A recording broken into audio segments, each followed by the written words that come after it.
they're streaming to YouTube.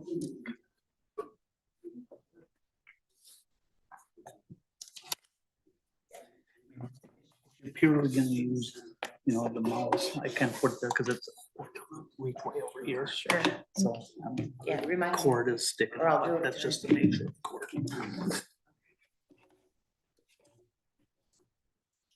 I believe we're live. Okay, we're live. Welcome. It's today is Tuesday or Thursday, December 14th, 10 a.m. This is the first meeting this year of the Legislative Audits Commission, the Audit Subcommittee. And we're here today to look at two performance audits, the Office of the Attorney General and the Office of the Secretary of State. And I know there are several members online.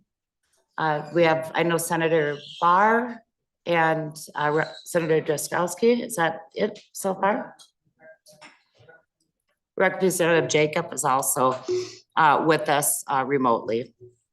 Also here are other members who are not on the subcommittee, but are members of the Legislative Audit Commission, Senator Curran and Representative Quam.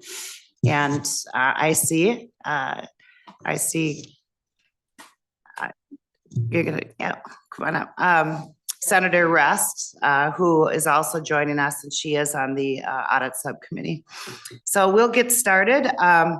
Lori Lyson, who's the Deputy Legislative Auditor of the Financial Audit Division, will be presenting the first audit, which is the Office of the Attorney General. Thank you. Deputy. Sure. For the record, my name is Lori Lyson. I'm the Deputy Legislative Auditor for the Financial Audit Division. And we are happy to be here today to present two performance audits, one of the Attorney General's office and one of the Office of the Secretary of State. And we're also happy to say that both were actually quite clean reports. So as you know, we're responsible for auditing the constitutional offices. And so we are committed to auditing each of those offices on a 4-year rotation. Last year, we audited the governor's office. And next year, this 2024, we're planning to audit the state auditor's office as well. So I'll be presenting the results of the Office of the Attorney General. And then after, I'll turn it over to Gabby Johnson, who will present the results of our audit of the Office of the Secretary of State.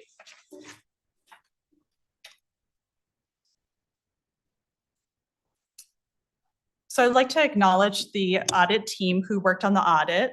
It was Jordan Bionfall oversaw the audit. And then our auditors were Nikolai Rockemeyer, Emily Wyant, and Sheena Kurth.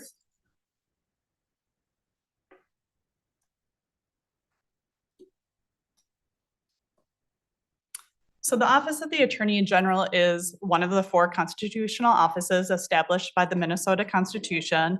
And we received the full cooperation of the office's staff while performing this audit. So the Office of the Attorney General's office is organized into 5 sections. We have the government support, health and safety, consumer protections, solicitor general, and the administrative operations. So the main duties of the office are to provide the legal representation to the state of Minnesota, including state agency, boards, and commissions. It's to investigate potential violations and enforce laws related to antitrust, consumer protection, and worker protection, and then to assist county attorneys and local law enforcement in prosecuting crime. So the objectives of our audit were quite simple. Does the office have adequate internal controls? And did they comply with finance-related legal requirements? Our audit scope was July 1st of 2020 through December 31st of 2022. You can see on this slide, we wanted to break down both the funding that comes into the office and also the expenditures that go out. So looking on the left side, we can see that 68% of the funding that comes in is coming from the state. And we have approximately 26% coming in from fees and donations. And then that remaining 6% is coming from the federal government through grants. And then for the expenditures, we have approximately 81% of expenditures are in the area of payroll. Then 17% is non-payroll, so everything else essentially. And then there is a small 3% that's going out in restitution. The areas that we audited were payroll, non-payroll, expenditures, that is. And then we looked at attorney fees, registration fees, and donations coming into the office. Then we also looked at restitution, settlements, and civil penalties. So we gained an understanding of each of those areas and the internal controls over each area. And then we just tested specific transactions such as overtime expenditures and attorney billings. The conclusion, as I stated at the beginning in my intro, was that it was generally a clean report. They generally complied with significant finance-related legal criteria and had adequate internal controls. And they also resolved a prior audit finding from our last audit. They had one that last time and they resolved it when we did our audit this time. We did, however, find we do have one written finding, and it's in the area of payroll expenditures. And so here we see that they didn't always document pre-approvals of employee overtime. So the state policies and also the office's policies require that overtime is pre-approved. And so really in our testing, we saw that 8 of the 25 samples that we tested did not have that pre-approval. And so although the effect isn't significant, it's a small amount of overtime that was paid out to these 8 employees, it's the impact that it can be over the long term, right? So the reason that that pre-approval is required by state policy and by the office is to ensure that only overtime for essential tasks is incurred. So in one of the cases, one of the reasons why this happened, one was for the retention of documentation, and for the other 7, I think it was just a misunderstanding of how to calculate that overtime. For instance, one employee was calculating the overtime based on a 80-hour pay period as opposed to a 40-hour work week. So, just a misunderstanding that I think next time we come back, I would have no doubt that would be resolved. And so that concludes our very short presentation of the Attorney General's office. I'll open it up to any questions that you might have for us. Thank you. I'd also like to note that Representative Hansen and Representative Lee have joined us. Has anyone else joined us online? Okay, thank you. I have just a few really quick questions before we bring the Attorney General's office up. Fees and donations, generally, was that from counties or? Yes, the fees and donations. Just out of curiosity. Absolutely. I just want to direct everybody's attention to the page that's on. So it is on page 12 of the reports is where you can see the fees. And the gifts or donations is on page 14. So for the fees, they're collecting, we have exhibit 4. And so they're collecting for a variety of reasons as it's laid out right there. And it's going into non-dedicated receipts in the state's general fund. And so they're able to take some of this money, if I'm correct, I apologize here. It actually does not retain most of the collected fees. So most of the fees that come into the office are actually then diverted to the general fund. So they're not retained by the office. Thank you. Does anyone else have questions? Representative Hansen. Thank you, Madam Chair. And, just looking, and I've looked at a lot of audits over the years, but this is a fairly thin audit, and thin audits are good.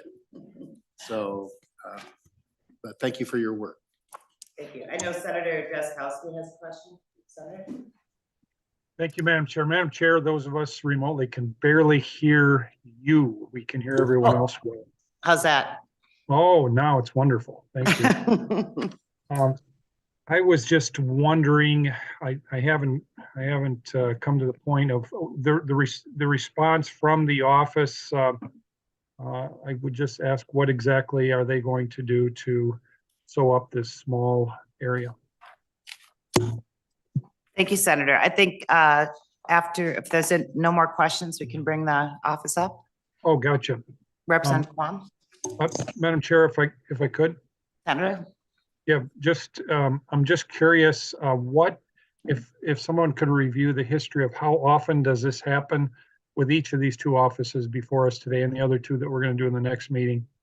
And what is the schedule for the future? Deputy? Sure. Oh. Senator Drazkowski, Senator Rest asked that you also speak louder. My microphone wasn't on. That was my bad. Thank you. So, Deputy? Thank you, Madam Chair and members. So I think you're asking for specifically the constitutional offices, but I can also touch on our upcoming pending reports as well. So for the constitutional offices, again, we're responsible for auditing those, and we're committed to auditing each office on a 4-year rotation. So as I said at the beginning, we did the governor's office last year. We plan to do the state auditor in 2024, and then we'll be on that 4-year rotation. So every 4 years, each office will be audited. And if you would like, I can talk about okay. Thank you. Senator Drazkowski, does that answer your question? That does, Madam Chair. Thank you. Representative Quam. Thank you, Madam Chair. And looking at that same breakdown, you said that most of the fees, good portion, whatever, goes into the it would be the non-payroll. So it's shifted into other government accounts. Am I interpreting that correctly and how you keep track of that? Deputy? Thank you, Madam Chair and Representative Quam. Yeah, so most of the fees that are coming in are actually not retained by the office. They're going back into the state's general fund, but it is in the non-payroll area that they would be coming in. Or I shouldn't say that. The fees, I would defer to the office on how they spend those fees. I would not want to speak to that directly, but like I said, the percentage that comes in is much smaller than what goes to the is redirected to the general fund. Representative Quam, a follow-up? Yes, because basically that would help to understand and clarify.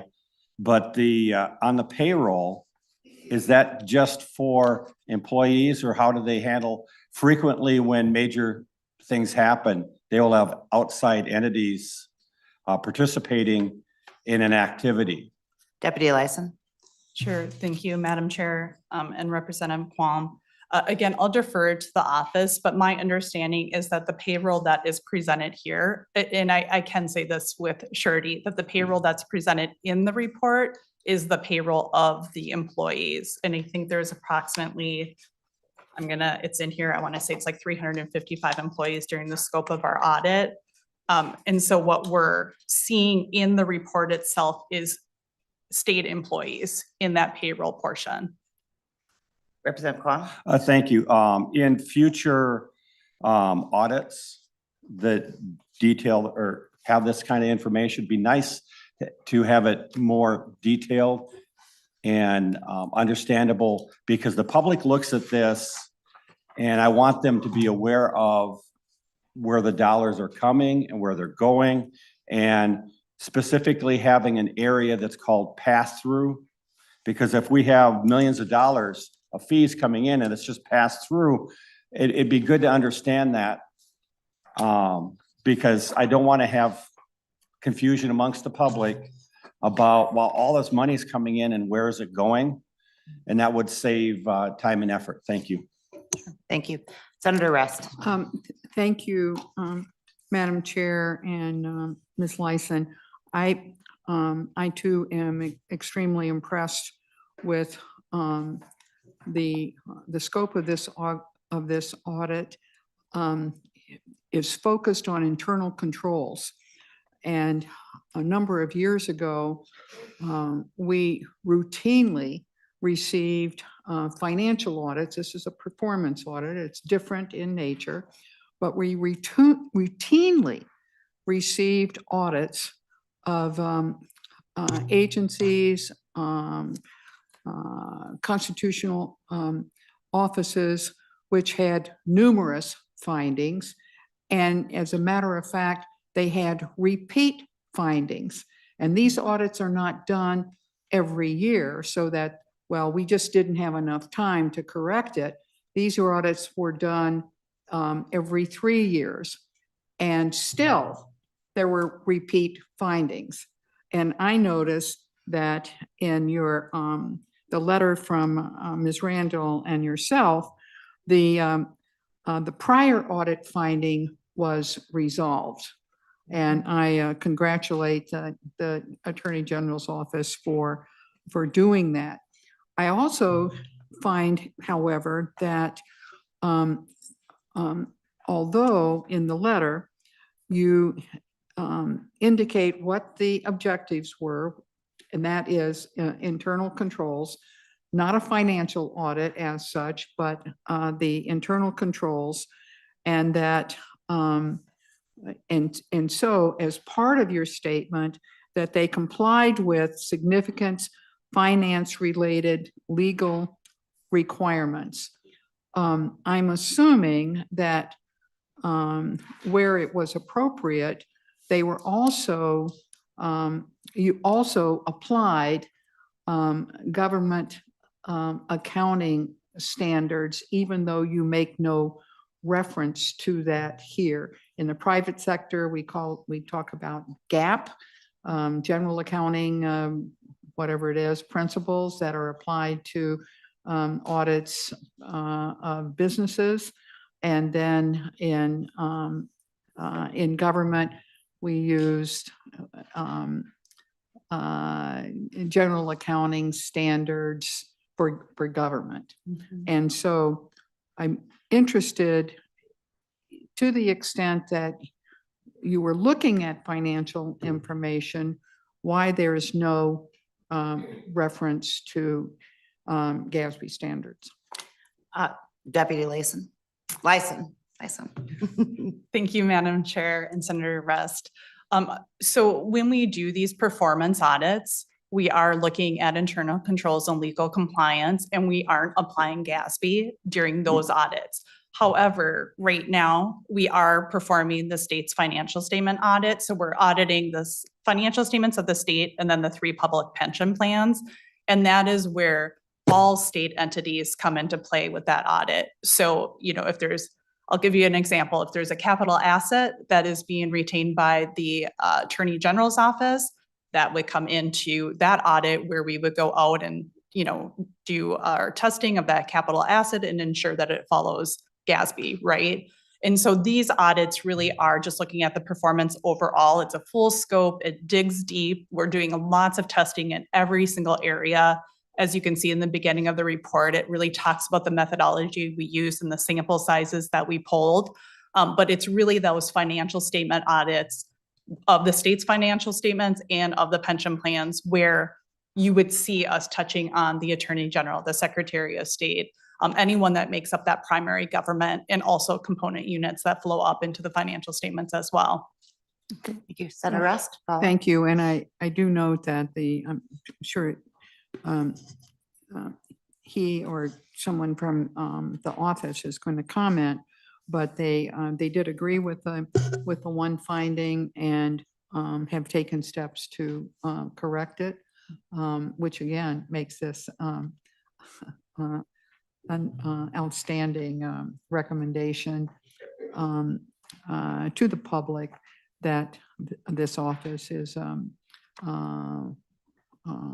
well-run and operated and responsive when an internal control is found to be lacking in this one instance.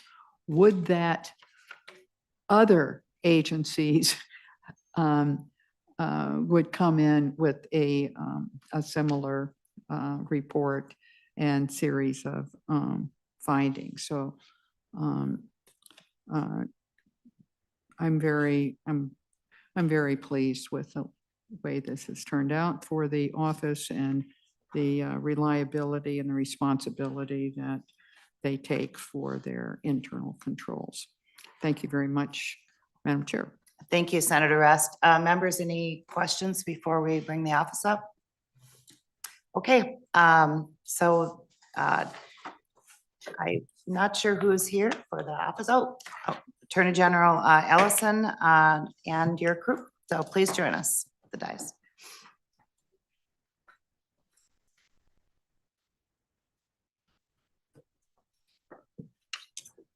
Good morning, members.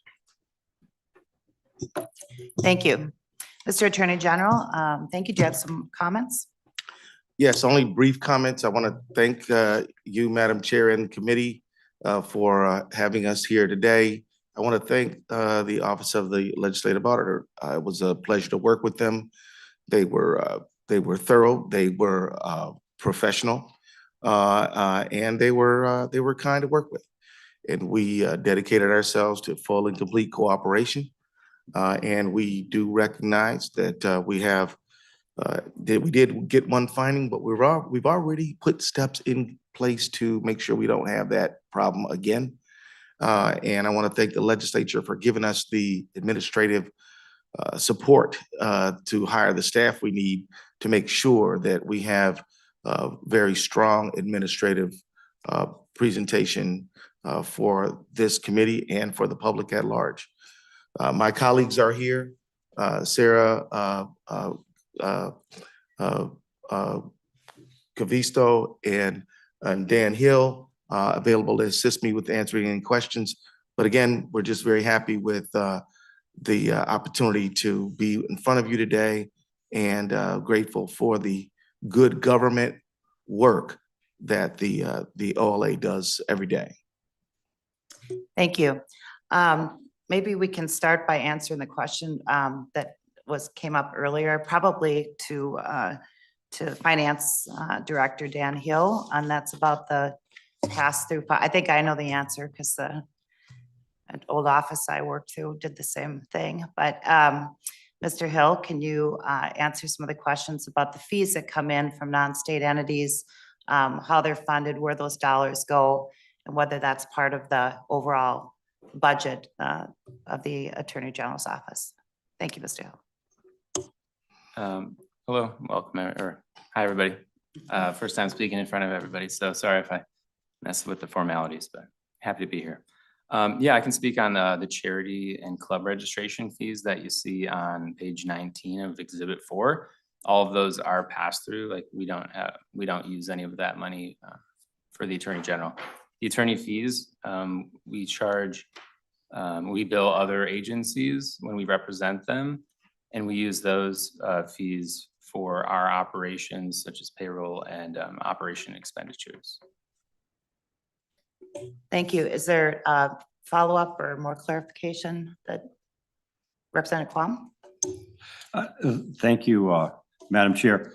And yeah, part of the thing, if I'm in the public and I'm looking at the presentation and I'm noticing there's $15 million more in the funding than there is showing up in the expenditures. So for accounting purposes,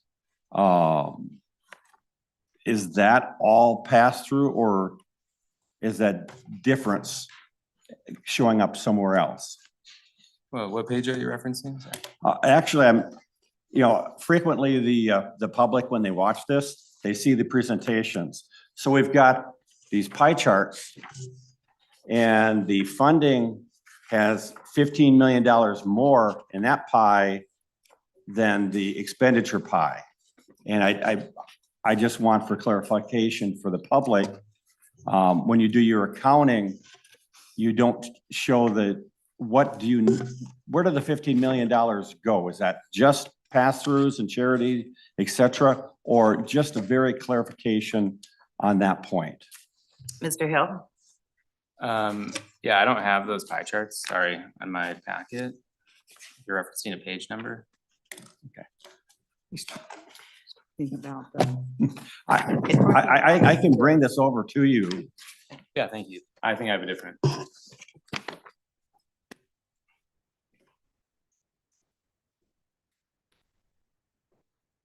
Okay, so your question was about 15 million?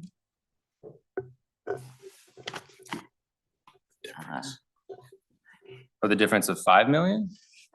The funding is 85 million and the expenditures of 90 million? Yeah, Representative Quan? Thank you. If you add up the one pie funding, it's 126 million.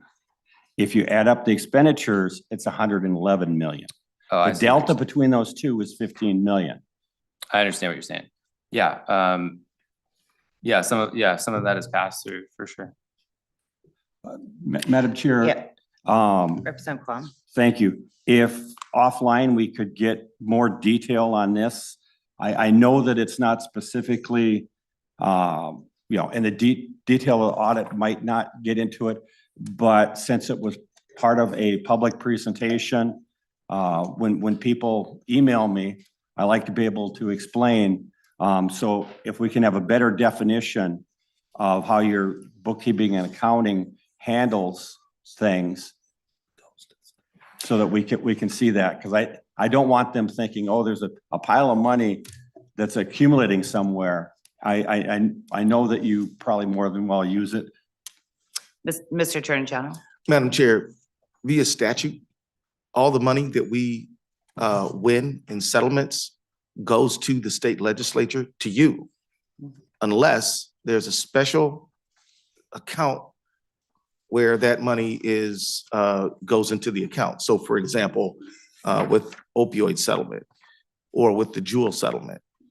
So the question that Representative Quam is asking is, where does the money go? To you, Representative Quam, so that you can spend on behalf of the people of the state of Minnesota. Thank you, Mr. Attorney. I think a clarification question. Is there a revolving fund within the Attorney General's office? At this time, no. There is, we have a amount of money allocated by the state legislature to fund our litigation costs. It's not a revolving fund at this time. Thank you. Representative Quam. Thank you. And the main thing is that, things pop up and they percolate. By the time we hear it, it's fourth hand, and the clarification in a public meeting is good. The other question I have is, when they did the sampling, they had about a quarter where there's not a lack pre-approval. Are there any, you get this information, are there any process changes that you're looking at implementing? Madam Chair. Mr. Attorney General. Yes, sir. Thank you for the question, Representative Quam. We have new training in place and staff dedicated. We have fixed these problems. I can assure you, you won't see them in another audit in the future.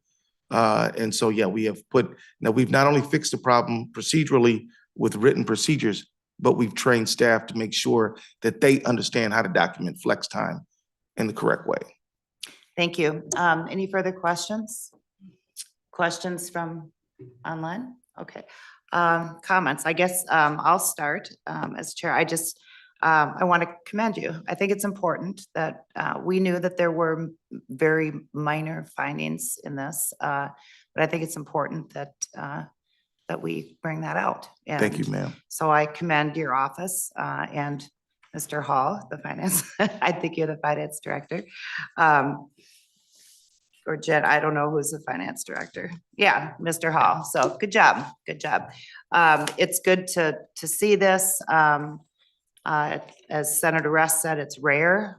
We've been through a lot of state agency audits that have been, this thick with findings. And it's good to see that that this doesn't exist within the Office of the Attorney General. So I just want to give you kudos and good job. So any other comments? Comments from members online? Okay, thank you for coming in. May I say, Madam Chair? Mhm. It's my fault. Our HR director, Sarah Spence Myers, recently married. Her name is not Covisto, it's Myers. So for the record, I'm sorry. Congratulations, Ms. Myers. So, all right, thank you. Madam Chair and members, thank you very much. Thank you. All right, we're going to move on to the next performance audit, Office of the Secretary of State. Deputy Auditor Lyson will be presenting along with Gabby Johnson, who is the team lead on the audit. Thank you. Deputy Lyson.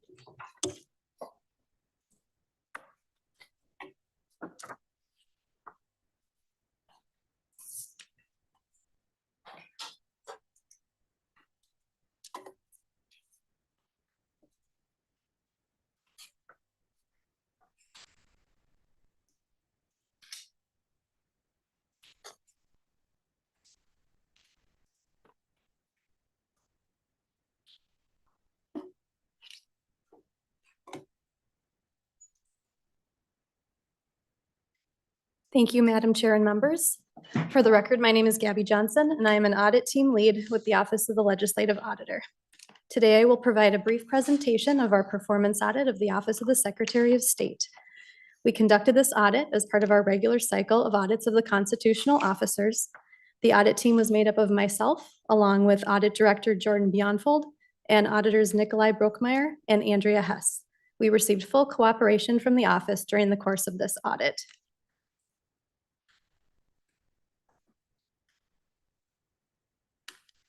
The Office of the Secretary of State is one of Minnesota's 4 constitutional offices, and the office performs 4 main functions. The office secures the state's key election systems and is involved in various activities related to elections.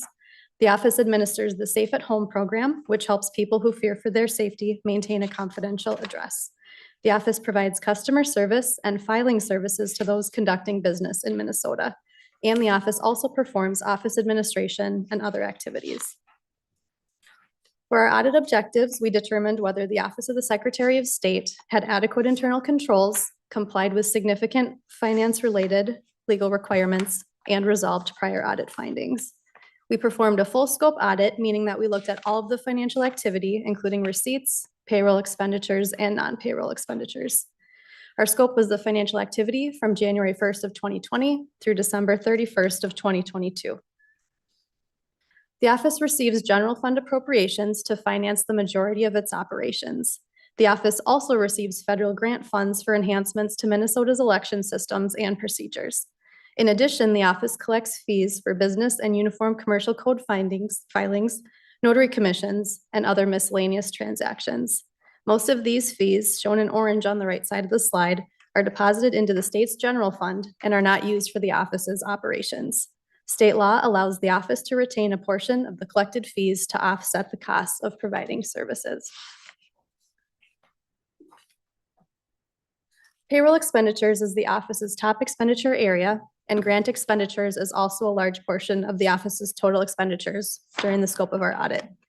The office's other non-payroll expenditures include reimbursements to political subdivisions for presidential nomination primary election costs, contracts for professional or technical services, leases for their offices, and purchases of other goods and services.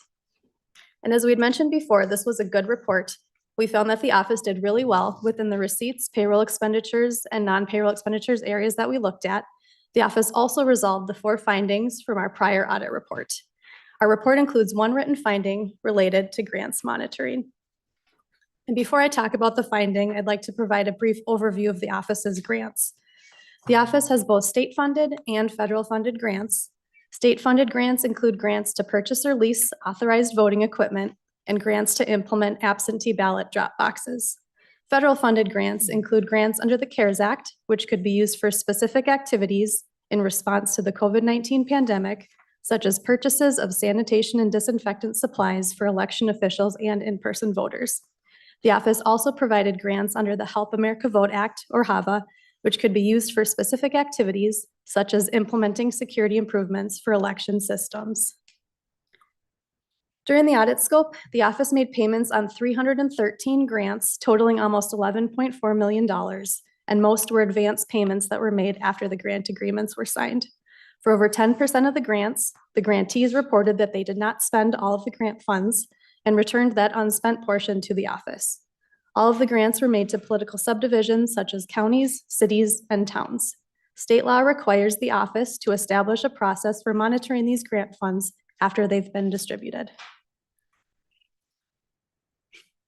So we tested 41 grants, and we found that for 15 of those, the grantees did not provide invoices or receipts with their submitted financial reports. Since these grantees did not include invoices or receipts, the office could not be certain that grantees met all of the grant contract requirements, accurately completed their financial reports, spent the grant funds on eligible expenses, and returned all unspent grant funds to the office. And we identified 2 contributing factors. First, the office did not have policies or procedures for monitoring how grantees spent the grant funds.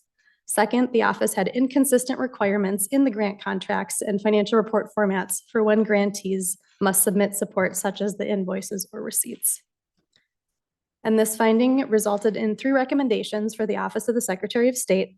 First, the office should establish policies and procedures for monitoring grants to ensure compliance with state law and grantees' compliance with grant contract requirements. Second, the office should revise its grant contract and financial report formats to clarify the requirements for invoices or receipts. And third, the office should review invoices or receipts and financial reports for all grants and document its review of those items. The full report's available on our website, and I thank you for your time, and we're happy to answer any questions that you have. Thank you. Members, questions? Member Ross? Thank you. Once again, I'm pleased that the Secretary of State's office resolved prior findings, even though there's a new finding, but the ones that were done apparently an internal controls audit. This is not a financial audit again. An internal controls audit was done six years ago in 2017, and those findings were resolved. I have a question about just the information, like Representative Quam has asked before. I have some questions about the finding first, language, or second. First, the presidential primary election, which was something that we went back to. We had it once, we repealed it, we brought it up again and passed it in 2016, and it was used also in 2020, and I'm assuming will be without challenge will be used in 2024. But I note that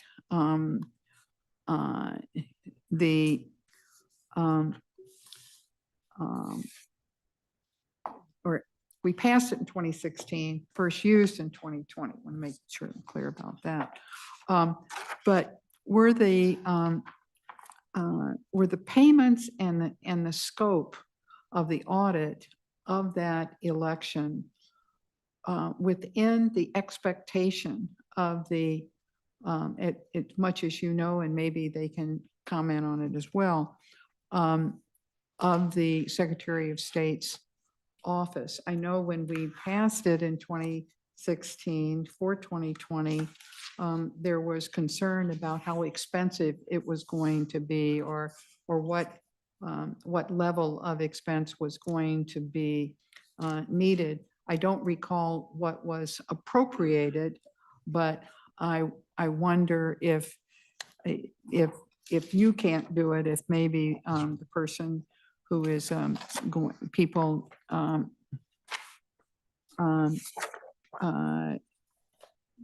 whichever one of the three people from the Office of the Secretary of State is going to respond, if they could talk about that particular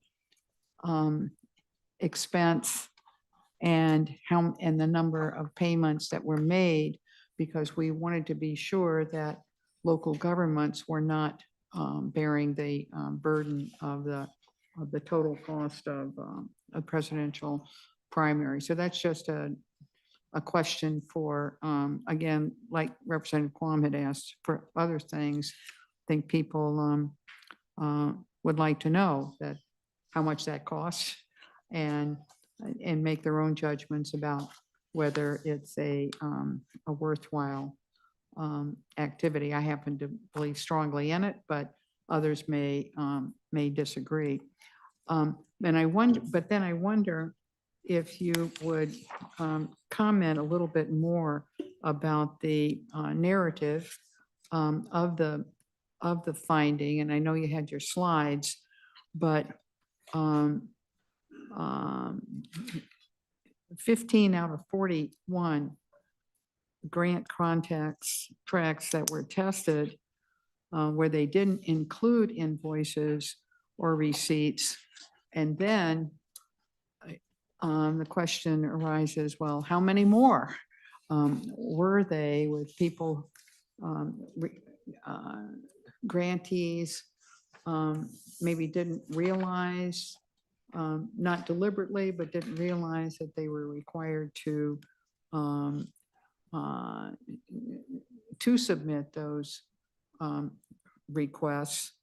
And that it is, that's not just an issue with the, as I relate to it, it's not just an issue on grants, and even though these are two local governments, for the Secretary of State's office, but it is, I believe, to be a common finding about our, about grants that are made to nonprofits. In this case, it's government, which we should have expected, it seems to me, a higher standard of compliance than sometimes small nonprofits that are doing good work, but they don't understand the financial obligations they have toward that work and reporting back to the legislature. So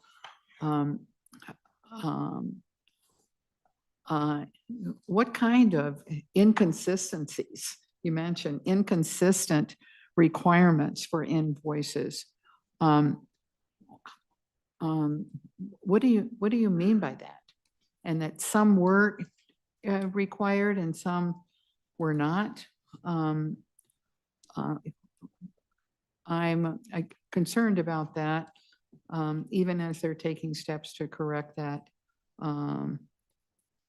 as well. And otherwise, again, this is a great report on internal controls, but this is an area that should be, and I'm assuming has been corrected by the folks that are listed who are going to be speaking on behalf of the office.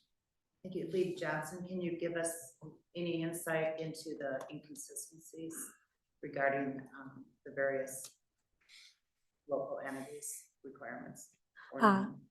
Madam Chair and Senator Rust, would you like me to answer that first question that you had about the presidential nomination primary election And, reimbursements first? Madam Chair, I'm trying to myself have my mic on and speaking as loudly as I can, but I cannot hear you. Madam Chair and Senator Rust, would you like me to respond to your first question about the Yes. presidential nomination primary Thank you. election? Thank you, Madam Chair. Thank you, Madam Chair and members. I can talk to the financial piece of that, and then any further questions I would defer to the office. But the amount that was appropriated for these reimbursements was $11.9 million. And the office ended up making a little over 1,500 reimbursement payments totaling about 9.6 million. So then that remaining amount would have been returned to the general fund that was unspent. Thank you. Can you answer the second question, which is just, do you have any insight into the inconsistencies of the grant requirements or Yes. non-requirements? Yep, Madam Chair. So the specific inconsistencies that we had noted was that in some of the grant contract agreements, there was the requirement that grantees would submit invoices and receipts. Other grant requirements said that they should be submitted upon request from the office. And then the financial report formats that all of the grantees had submitted with the office, all of those included a certification statement that said receipts and invoices or other supporting documents are included. Thank you. I know Senator Drazkowski had his hand raised. Senator? Thank you, Madam Chair. It sounds like there's maybe two components here to this particular question. And I think we're going to probably hear from the Secretary of State on what they're doing to actually create some requirements here. I know that I'm struggling here, but it says no policies or procedures were the contributing factors. I'm wondering if you can elaborate on that. And a related question would be, obviously, these grants were given out without the required structure and direction for these municipalities that were getting these grants. So that's one question that probably central to what Ms. Johnson is reporting on here in her audit. But the other one is, the other question that remains is, what about the local governments throughout Minnesota that receive these grants? It seems to me that's probably outside of the scope of this audit. If you could comment on that, Ms. Johnson. And then maybe thirdly, related to that, if indeed we didn't do any checking into their books, which I'm guessing we did not, is there a way for this committee to bring a recommendation to the Office of the State Auditor that when they do their audits of each of these municipalities, that they do a specific audit in the area of these particular grants to find out if they were spent according to law? Thank you. Senator Drazkowski, I think that's an excellent suggestion. Lead Johnson. Thank you, Madam Chair. As to the question on having no policies or procedures, so what we did find is that the office did a really good job of setting up their grant contracts, and at the initial part of the grant process, they did a good job of letting the grantees know what the requirements were. They put that into the grant contracts, and so it really seemed like they put in the structure to be monitoring these grants. It's just that monitoring didn't actually happen at the back end. Thank you. Any follow-up, Senator Drazkowski? Representative Quam. I'm sorry. Sorry, Senator I was muted, Madam Chair. I'm sorry. And I apologize, Representative Quam. So Ms. Johnson, what does no policies or procedures mean then in the slide in front of us? Lead Johnson. Thank you, Madam Chair.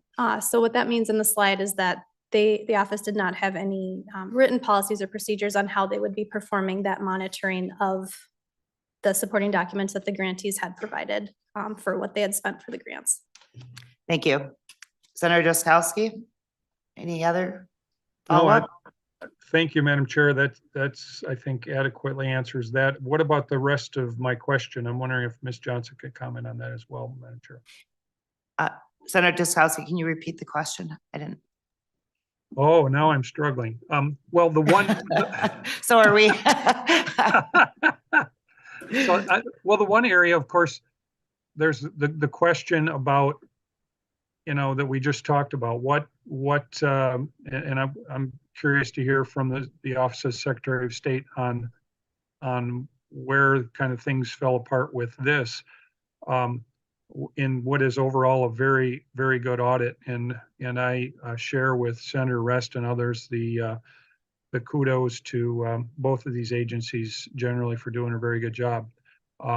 But what about the money? What about the $15 million or the amount of that money that the net of that was spent by these local governments? And was there any inquiry in this audit to them about whether or not that money was spent? Did we ask, obviously we asked somebody, if we asked the Secretary of State for the receipts, did we talk to the municipalities at all? I'm guessing the answer is no, but I'm curious to hear it. Lead Johnson. Thank you, Madam Chair. As part of our audit, we did look at the receipts and invoices that were received, but we did not reach out to any of the grantees specifically to ask for any invoices or receipts. Thank you. Senator Drazkowski, any follow-up? And we can ask, we'll have the Office of the Secretary of State up later to ask. Yeah, thank you, Lead Johnson. But so the question maybe to the committee would be, would we have the ability to recommend or ask the Office of the State Auditor to do an audit or to include in the scope of their audit of these selected municipalities that did receive grant monies, not only the 41 that were tested, but all of them that were included that received these grants? Could we ask the Office of the State Auditor to include that in their next audit of each of those municipalities, so we know clearly that the money was spent according to the purpose outlined in the grant with the Secretary of State and also according to Minnesota law? maybe I can answer that question. Unless things have changed, I don't believe they have. This Office of the State Auditor is not directly auditing these cities. They could, It's a private send, CPA. send a, right, they could send a letter to the, city asking that it be included in their next, audit that's done by a private, public accounting firm. I think that's about as far as you're gonna get. Well, I think, Madam Chair, we should do that. Okay. Subcommittee. We have several people on the list. We'll start with Representative Baum. Thank you, Madam Chair, and I want to commend on slide 4 where you broke out collected fees and you tell how much is spent and how much is given back to the general fund. Maybe cross-pollinate that across, the different audit teams. I'm still noticing, even if you take out that 63 million that goes back out of fees, there's 27 million that's different between slide 4 and 5. Maybe if you didn't notice that, maybe when the agency comes up, they can explain to us where that $27 million went. And then also building off of Senator Drazkowski's question, almost 40% of your sample was missing invoices and receipts. And that sample was a pretty good size because that leaves about 5% of all were ones that were in your sample that did not have that.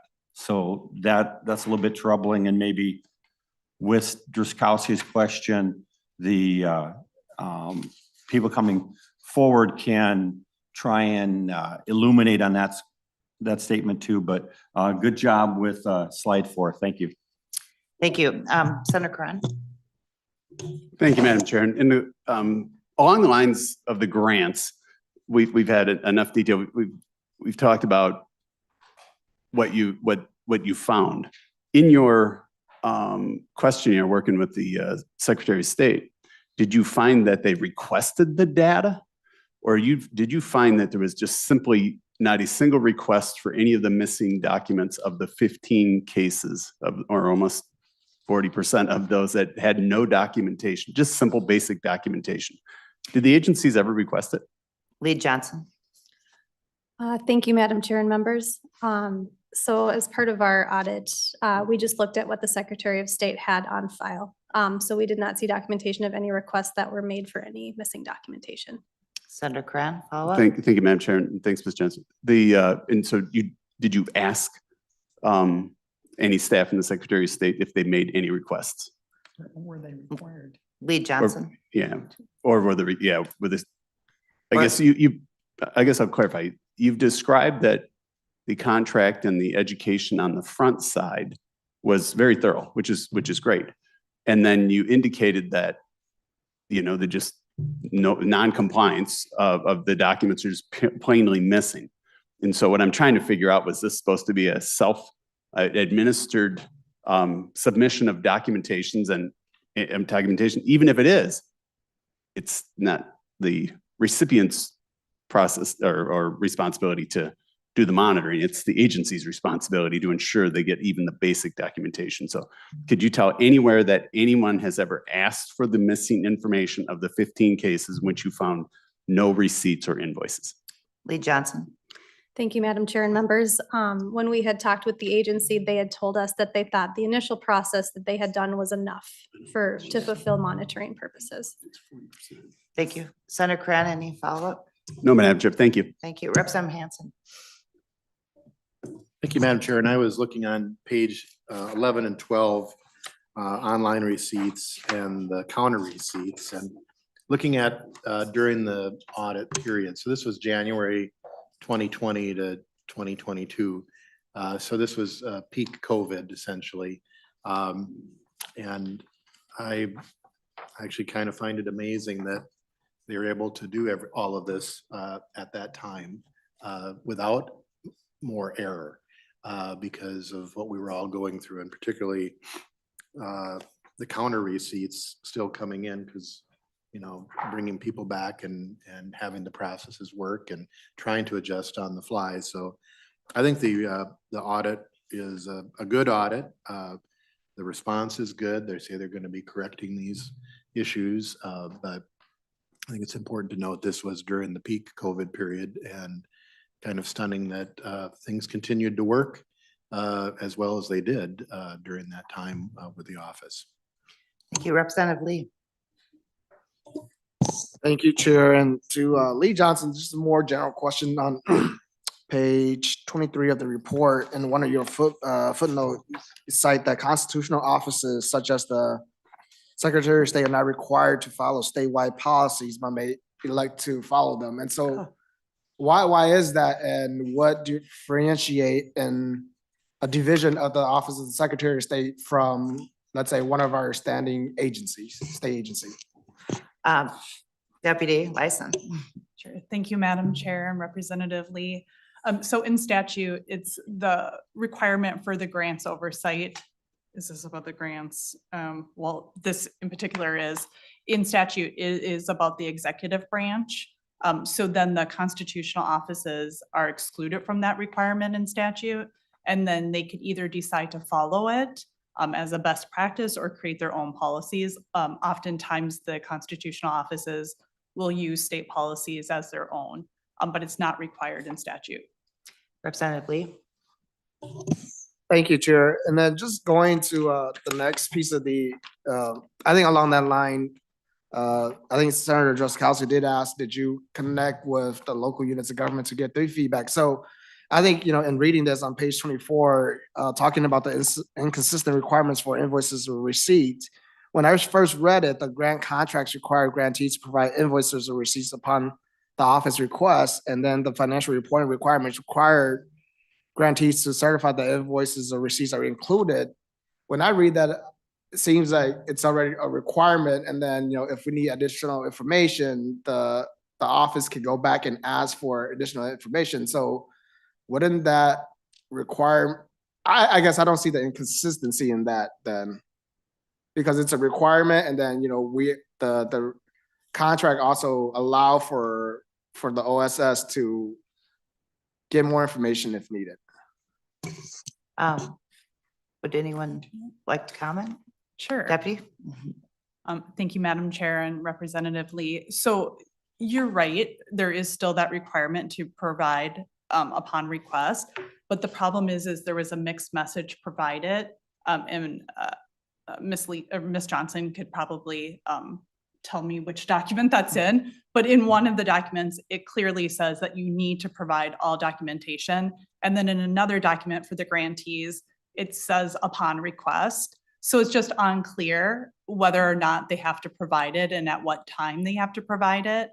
But ultimately, the office didn't ensure that they obtain all required documentation. So it's that inconsistency, that mixed message for the grantees that might cause confusion. So if it's saying upon request, and that's the one they're choosing to see, and they're saying upon request, then they may never be requested to turn in the documentation, if that makes sense.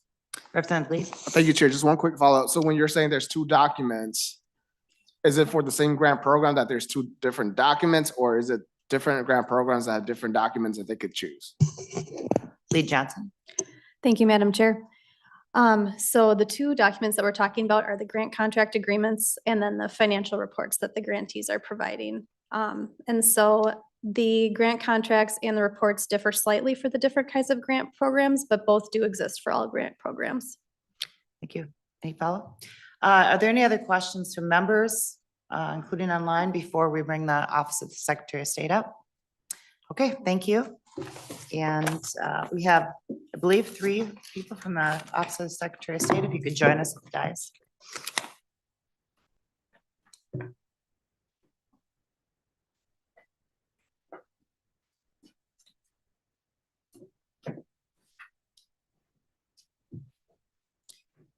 Thank you. Is it Mr. Hanson? Hi there. Hi. Thank you, Madam Chair. My name is Adam Hansen. I'm the Director of Business Services for the Office of Secretary of State. Joining me today is David Maeda, Director of Elections, and Jenny Kurz, my Financial Supervisor for the office. I wanted to thank Madam Chair and the members for allowing us here to review the report. I hope you find it as not bad as we do. I'm pleased, well, the secretary is pleased that our one written finding was something that was already being worked on prior to receiving the report, which I believe David will speak to. But we're thankful for the report. We're thankful for the cooperation between the OLA and our office. They were a pleasure to work with, pleasure to have around. So we're available for questions. Thank you. Members, questions? Representative Kwan? Thank you, Madam Chair. And first to the members here, we need to let the other legislators know that there might be a gray area for constitutional offices to not follow standard procedures that we're having the executive. So we could probably clarify that in some of the fixing we do this coming session. There are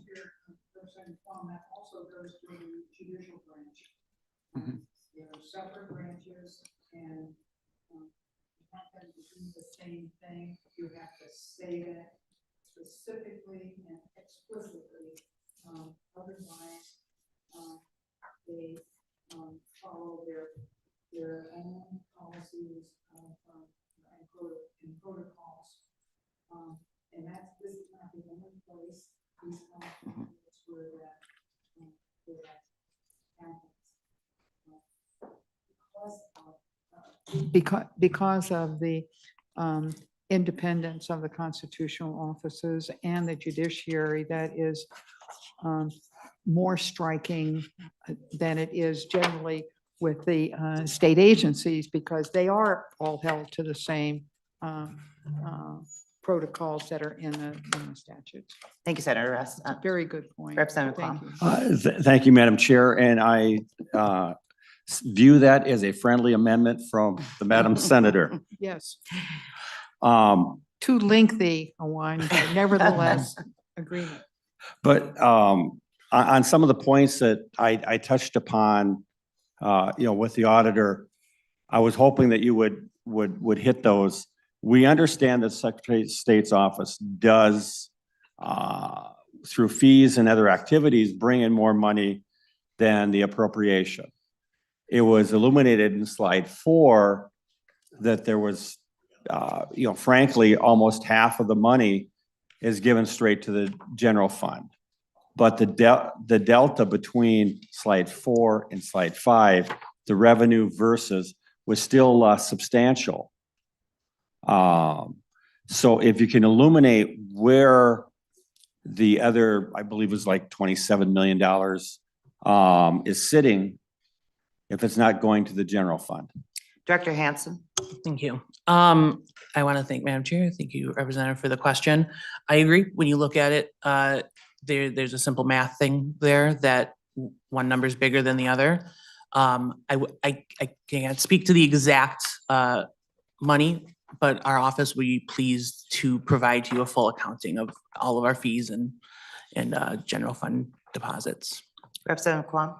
Thank you, Madam Chair. And I would hope that,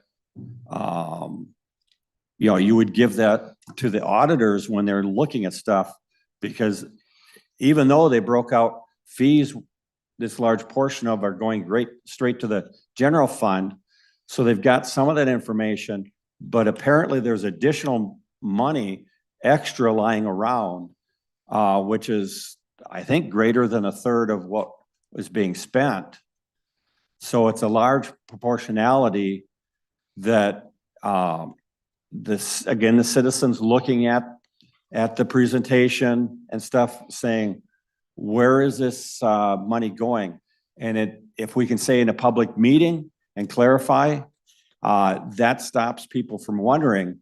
But still, if you've got a huge portion of the funds just sitting around, it makes people wonder what it's being used for or where has it gone. Thank you. Okay, maybe the fees are too high. Senator Corinne. Thank you, Madam Chair. And I would agree with you on the fees. And I can speak to that Yeah, if you'd like me to. What's that? And I can speak to that because we hear that comment a lot.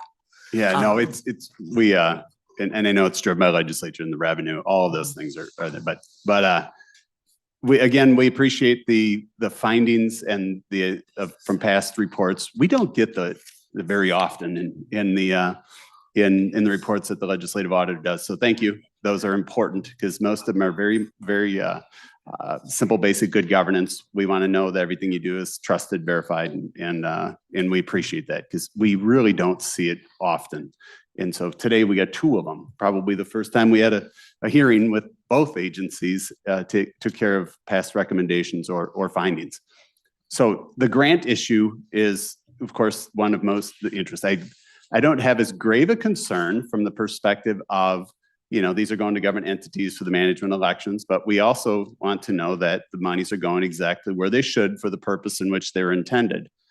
In the case of 36% of the information not being available or doesn't exist in the findings here, what I'm struggling with is, yes, you're not bound by the state Office of Grants Management, but this also isn't the first year you've done grant management. And so you get kudos, and again, kudos to you for the thorough review of the grant contract with the recipients and the education piece of it. But the follow-up to miss 36% of not having the basic information, that creates great doubt. And so that's why it's so important to us to hear, well, we've got software, we're going to solve it now. These are really basic business practices. You shouldn't need the legislature to tell you what good basic business practices are. The documentation, it appears, includes that you need to provide the information. And if they don't, what do? It's your agency's obligation to go request it. And so I guess what will change? Two questions. I'll leave it with just 2 questions. Did you ever request any of the information for those missing documents? Not just for the 15 that are missing, but in the totality of the entire universe, because we're just looking at the sample portion, which is just a small portion, but relevant. And then, so why will software suddenly make you administer or implement what were basic, simple, good business practices? So if you could answer those 2 questions, appreciate it. Thank Director you. Hanson or I'll take it. is it Medea? Yep. So for the record, I'm David Maeda. I'm the Director of Elections for the Secretary of State, Madam Chair and Senator Tran. A couple things for the federal grants. So the CARES Act and the Help America Vote Act, we have to report to the Elections Assistance Commission. So we do get the supporting documentations for the federal grants. And we are currently being audited by the EAC on those grants. And so I've been going through what we did in 2020, and we did a lot of back and forth with our local partners on making sure we got the documentation. We agree with the finding that the auditor has here that we're inconsistent with our other grants. And by implementing the software, we're going to have a requirement that they can't submit their request until they upload all their supporting documents, and then we'll have staff review that to make sure that everything lines up. Thank you. Any other questions? I don't have anyone else. So, yeah, Representative Hanson and then Senator Russ. Thank you, Madam Chair. Just kind of on that point, one of the commissions, another commission I'm worked with LCCMR, we adopted a grants management software. We had to pay for that. I mean, it just seems as we're making these transitions, having the digital connection and uploading documents. I think with federal grants now, you have to upload documents. I mean, the world has changed so much as a result of COVID. But really, I just wanted to ask Director Hanson a question because I wanted to have a Hanson to Hanson question. I noted on gifts, and it's somewhat related to Representative Quam's, that the Vikings provided $20,000 in a gift for personal protective equipment. So I did not realize that. So that's kind of an interesting factoid in the report. Will they be doing that again? Director Hanson or do we know that? I don't know. maybe, well, I'll save the Ziggy Wolf jokes, but I will say that our local sports teams and many groups are very eager to help with efforts around voting. Many of the sports teams hold get out the vote events and such to be good stewards of their communities, and we truly appreciate their efforts in those areas. Thank you. I'd like to admit to the Hansons that I'm also a quarter Hanson, spelled the same way, my grandmother's. Senator Rest. Thank you. One of the other features of reimbursement, well, not reimbursements, of payments that continues to concern me is that a local government, and we did go around and around about this this past year, wanted to, they want the money up front rather than the money coming to them as a reimbursement. And it seems to me that we should try as hard as possible to make sure that it is not money upfront, but it is, and if we had it for reimbursement, it couldn't just be someone calling up and saying, well, what we spent was $5 million, so send us $5 million. In order to get that reimbursement, they would indeed have to submit invoices and receipts. And I understand that there may be a fund that does advances, but it's a bad practice.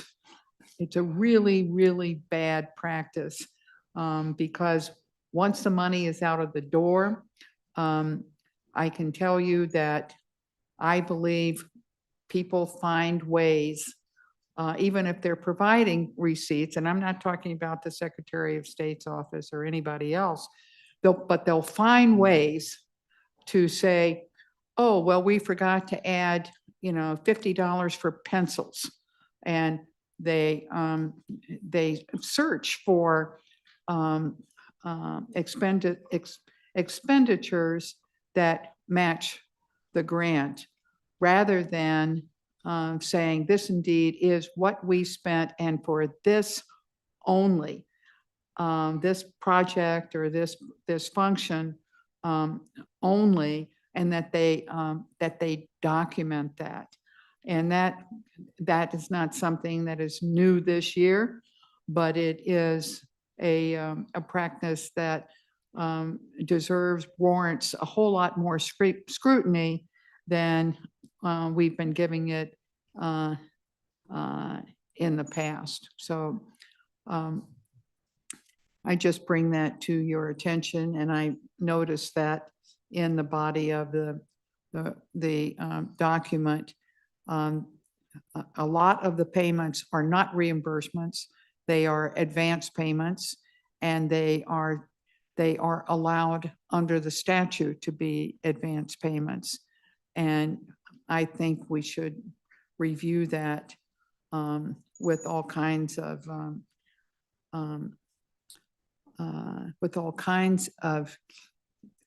payments that go out, that whether it's necessary that they be advance payments as opposed to reimbursements for expenses that were authorized by the statute under which the grants were authorized.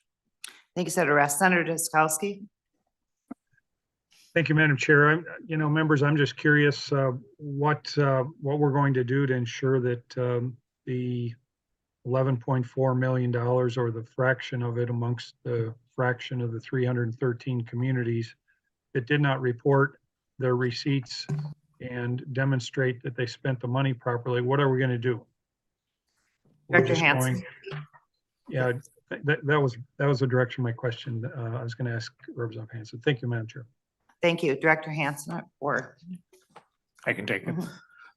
So a couple things. Our agreements with our local partners require them as previously discussed, requires them to maintain the supporting documentation. So they should all have that retained. So if you ask them for it, they should be able to provide it, or we can ask them for it too. Are you committing to asking them for that? Yes, I can commit to that. Thank you. Representative Lee. So, Madam Chair, if I could. Oh, Senator, I'm sorry, Senator Salsky. Thank you, Madam Chair. So I guess I would wonder how this is going to, kind of mechanically happen. Is there someone from the state or from the legislative auditor's staff that did this audit that can work with the department to, or the Secretary of State's office to review the list and agree on these are the municipalities that need to be reported? And then will that information then be somehow compiled and brought back to this body, or what will happen? Deputy Lyson. Thank you, Madam Chair and members. So currently our process is following up on findings through the Minnesota Management and Budget. What they do is they follow up on all findings from our office. And I want to say it's typically through self-attestation. So our division would like to implement next year a follow-up on all prior audit findings. And this would be something that would fall into that area. This will be something that's new for our division. The program evaluation division already does this, but that is something that we take seriously, that we want to go in there, whether it's doing some additional testing, some inquiries of staff. So I would like to see that we do follow up with this finding next year. Thank you. So Deputy, my understanding then is that Deputy Lyson, this will be the first follow-up. And the Secretary of State's office will get the documentation. And you'll bring that back in a report, very short report to this. Madam Committee. Chair and members, the report part, we'll take a pause on that, but yes, maybe it's in the form of, I don't want to commit A wholly, memo. but yes, maybe it's in the form of a memo, maybe it's in the form of a report, but in some way we would communicate that to the legislature. Thank you. Our members, okay. I think Representative Lee was next. Yep. Oh, Just- Representative Hanson. Just on that point, I think we need to understand there's a difference between the committees of jurisdiction that provide the appropriations and the direction to the agencies that are in their budget area and the auditor and the legislative auditor. So directing new tasks, creating new requirements, those are things that we can suggest, but we do not have the authority, I believe, as the chair to do that. We can recommend that and also should be very cognizant of precedent that if we do it for one, then we're going to do it for everybody. So then the cost that's involved in that. Thank you. Representative Lee. Thank you, Chair. Just some quick remarks. Just want to say thank you to the Office of the Secretary of State and the Attorney General's office for their response to the Office of the Legislative Auditor. And I know that, just echoing Senator Coran, that, having our constitutional offices, taking in the report and actually implementing some the recommendations that we have in place is really noteworthy. So I just want to say thank you, and just wanted to note that, as a former employee of the Office of the Secretary of State, I know that you all do great work for the entire state of Minnesota with the 3 different offices and seeing the interactions that your staff have with the public every single day. Just want to say thank you all for the 3 of you and to the Secretary of State. Thank you. Thank you. Senator Coran, you had a comment? Thank you, Madam Chair, and Representative Hanson. I think we should all be clear of the jurisdictions, and I agree with you. I don't think we're here to set new precedent, and we had many conversations with the legislative auditor as well. What I would like to see, so we don't have to do this on an exception basis, right? Because this really is, what is a follow-up? So I don't think it's a new requirement that you should go back as an agency and do your job, right? That's really what that's about. And the answer that I would have preferred a more quick answer to yes, that we're already working on it, and that you shouldn't need the guidance of the legislative auditor or us or anybody else to tell you to do your job. We just want assurance, and it appears that there would be a fairly straightforward, since it is your obligation that just hasn't been completed. We don't know the scope of the entire 300 and plus entities who failed to comply. But again, that's your basic responsibilities, and we would just prefer that be done. And again, I agree, it's not our jurisdiction to tell you, but I can also tell you that what I've asked of the legislative auditor, and as we explore, we're expanding how we look at the thoroughness of agencies and outcomes. I believe that each of these failures should have already driven additional actions within any particular review. And so those are the things that we're trying to work on. I don't want to hear about your 20%, 30%, 10% not meeting requirements. I want to know, why didn't you meet the requirements? Really detailed look at where are these failures? If it's within your agency, or did you make the request, and or especially in grants, it's been just nonstop. And those are vital dollars we want to go everywhere. Now, again, I think the state agency or your local municipality, we still have the obligation to ensure that they're accurate. And this one seems to be a really simple requirement. So we can meet those. But we are asking that they do a more thorough job at those. Because I think in the grants world, you read the headlines lately? We want to find out who's issuing those grants, who's participating in the process, and why this continued failure of millions and millions of dollars are going out without basic reporting requirements are being met. So I think I don't think we're blurring the lines. I think a reminder of jurisdiction is absolutely worthwhile. But we are trying to take this process in a more vital or more detailed look at the failure to comply. So we as legislators have all the tools necessary to further govern or to address those issues if we need be. So thank you. Thank you. Other comments from members? Any other comments? Okay. I'll just make a final, and generally, good job again. Thank you. So good job. And we'll look forward to getting the last of the documentation on those grants. So thank you. Thanks for coming in. Thank you so much. Thank you. Deputy, do you have some comments about future audits we should be expecting next? Thanks.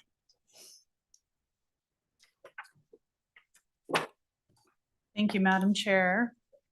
So we still have some pending performance audits that will be coming up in the new year, being released in the new year. So the work is completed, and it's really about getting out the reports.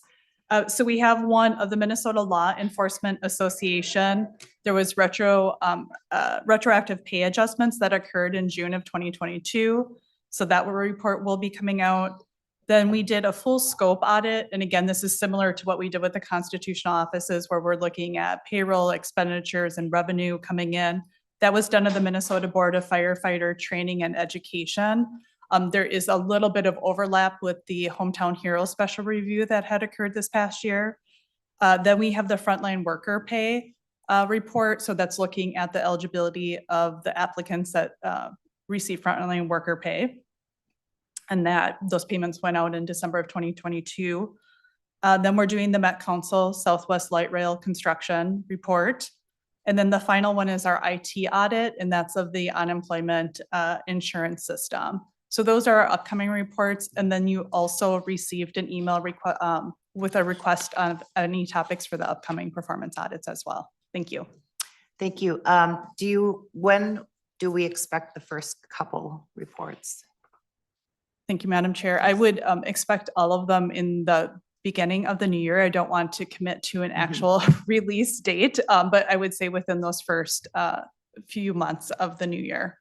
Okay. Would the members like us to have a meeting scheduled when they come out? Okay. Can we do that? And Absolutely, present Madam at Chair. that time. Thank you. Yes. Anything else? All right, we're adjourned.